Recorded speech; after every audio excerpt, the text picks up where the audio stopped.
तो वही किसी दोस्त ने कहा कि लॉ ऑफ अट्रैक्शन, इस पे कुछ बोलिए। तबीयत तो ठीक नहीं हुई अभी। ये खांसी है। ड्राई खांसी तो बहुत महीनों से थी, पर आजकल यहाँ एक प्रकार का ये फ्लू चल रहा है मेरे ख्याल से, ये वायरल। तो उसमें बुखार और खांसी, सर दर्द, ये सब। तो वो भी हो गया मुझे 4-5 दिन पहले।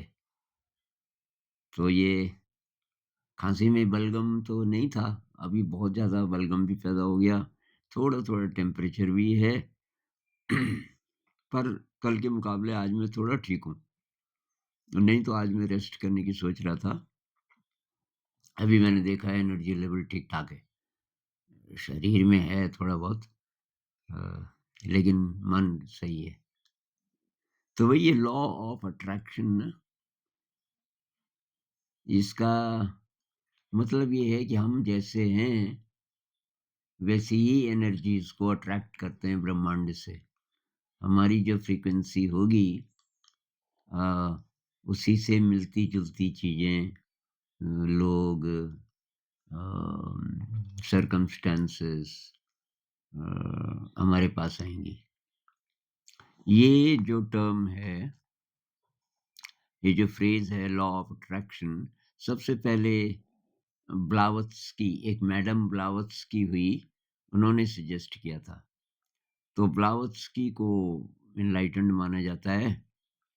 एनलाइटेंड को, अवेकन्ड कहो, पर मतलब बहुत सिद्धियाँ थी कि उनके अंदर। और ये मुख्य संस्थापक थी थियोसॉफिकल सोसाइटी की।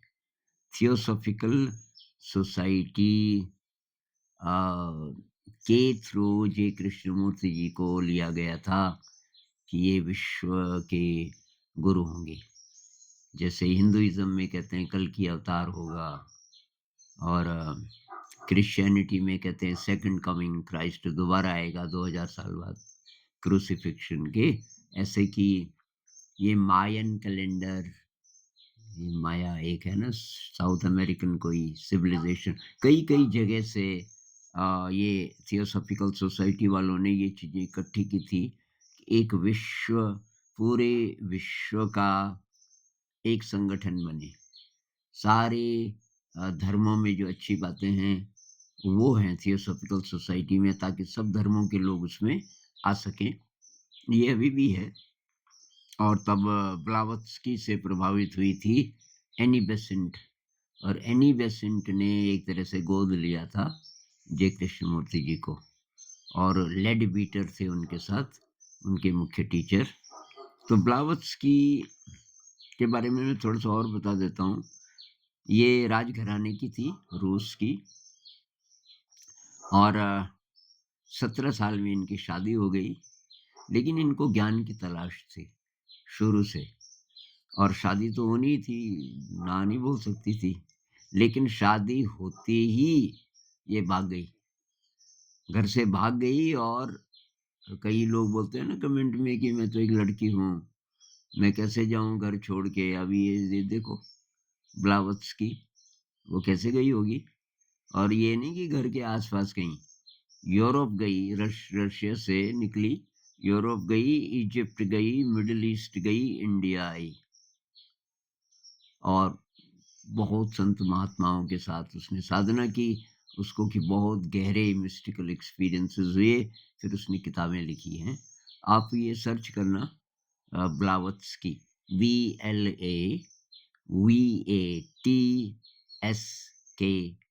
ब्लावत्स्की। अ, बहुत गहरी-गहरी बातें। तो इन्होंने बोला कि आपके जीवन में वही होगा जो आपके लिए बेस्ट है। आपको कोई फालतू एफर्ट नहीं करना पड़ेगा।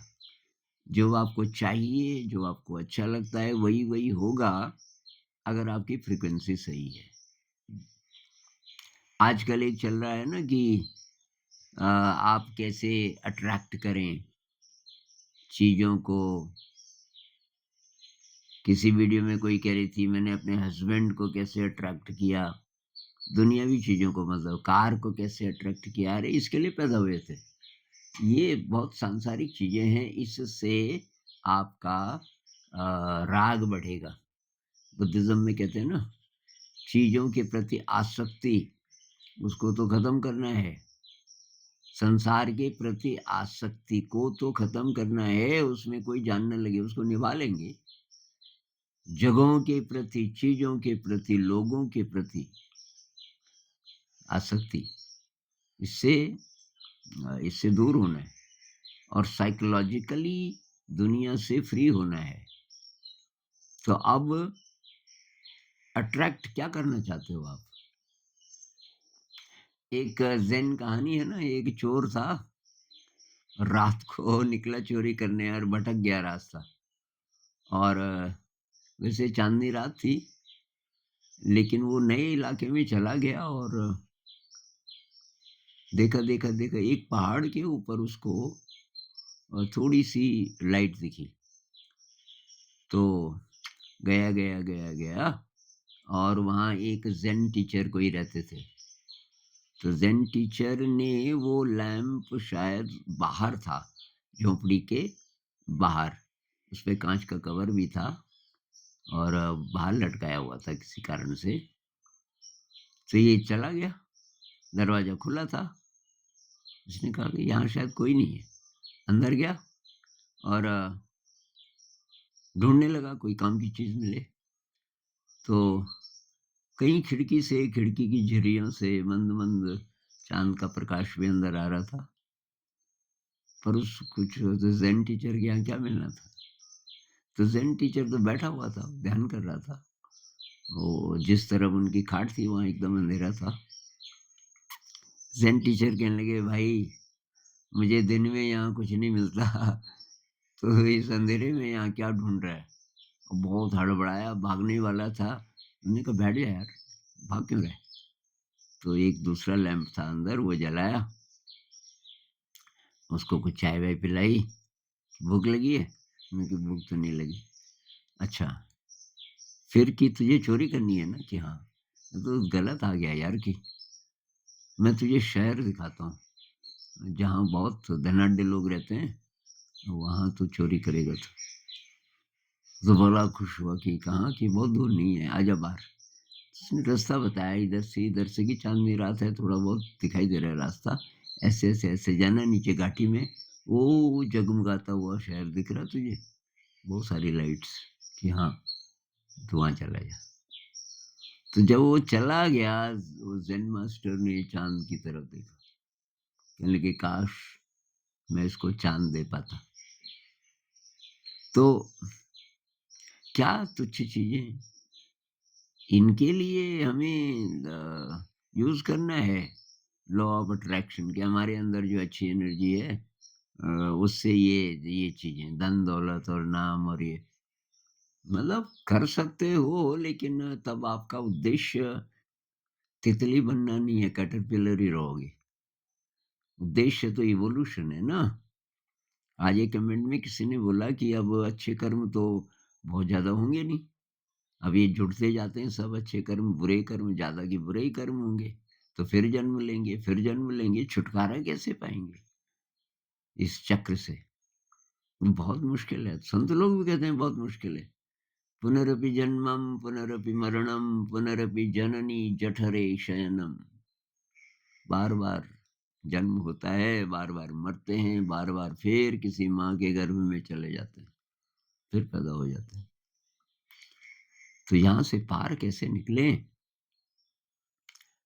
तो वही रास्ता बहुत कठिन है। मन से, वाणी से और एक्शन से, ये शरीर से जो कर्म करते हैं, इन तीनों स्तरों पर अगर हम ध्यान रखें प्योरिटी का, मतलब जो सोच रहे हैं, जो फीलिंग आ रही है, वो गड़बड़ तो नहीं है। गड़बड़ है तो रिप्लेस कर दो, उसको पॉज़िटिव कर दो।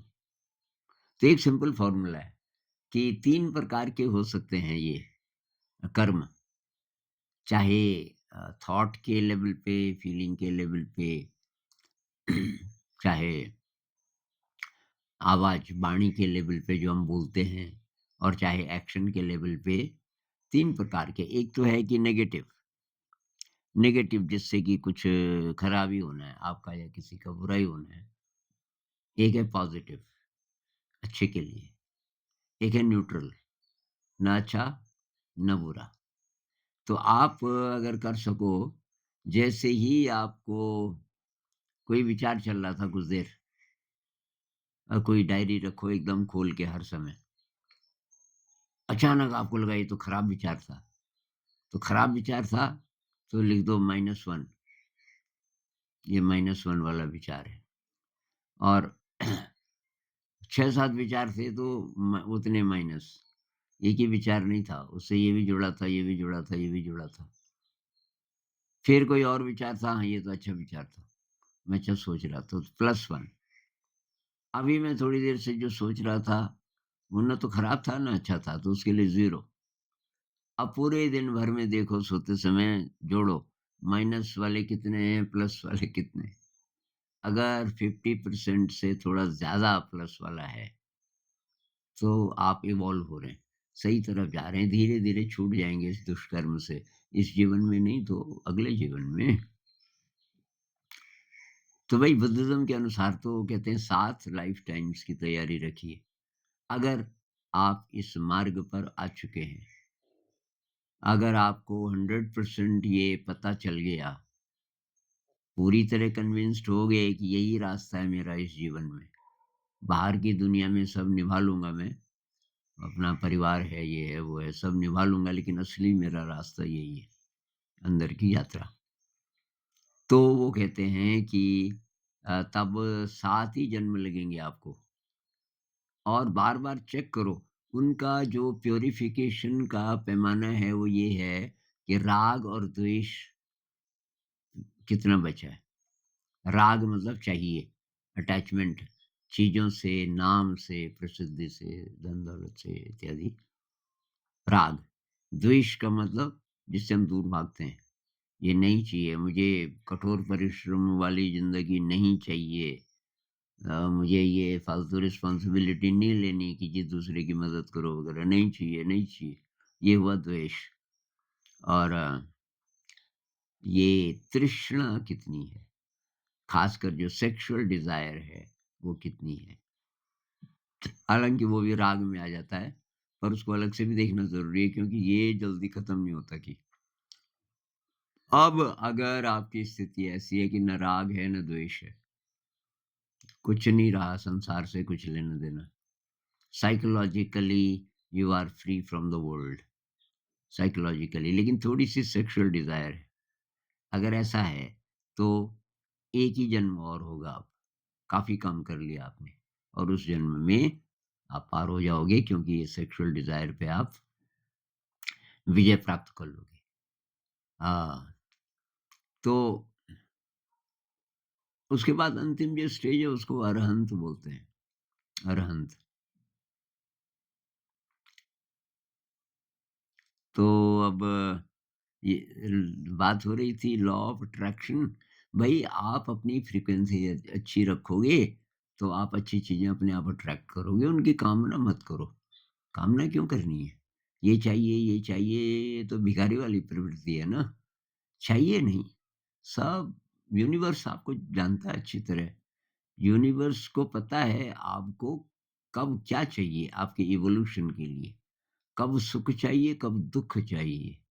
दुःख को वेलकम करो, बहुत बार दुःख से ही हमें अकल आती है, तभी हम आगे बढ़ते हैं। बहुत लोग कहते हैं ना कि मैं तो ठीक-ठाक चल रहा था, किसी का बुरा नहीं करता, मेरे जीवन में दुःख क्यों आया? भई तपाने के लिए, आपको और प्यूरिफ़ाई करने के लिए, बहुत बार दुःख की ज़रूरत है।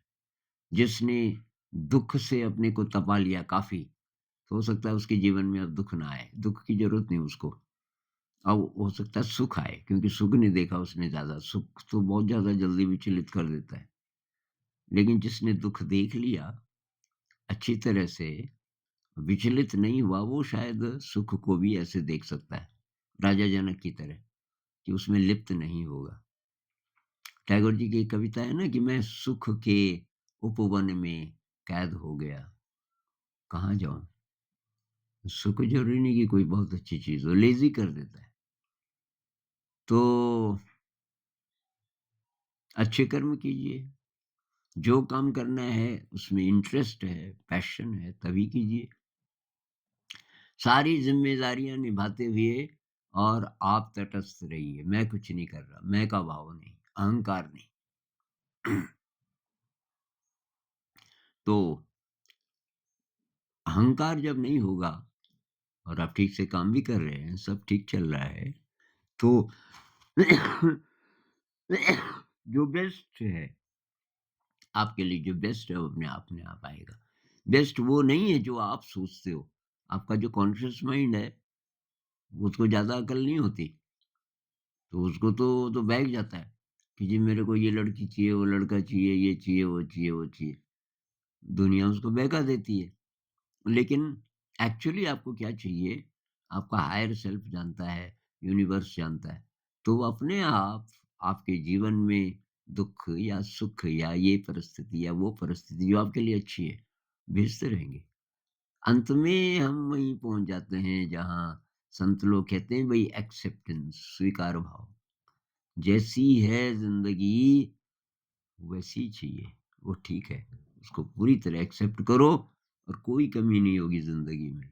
लेकिन सुख के पीछे नहीं भागना, दुःख से दूर नहीं भागना। दुःख का भी वेलकम करो, सुख का भी वेलकम करो। नमस्कार।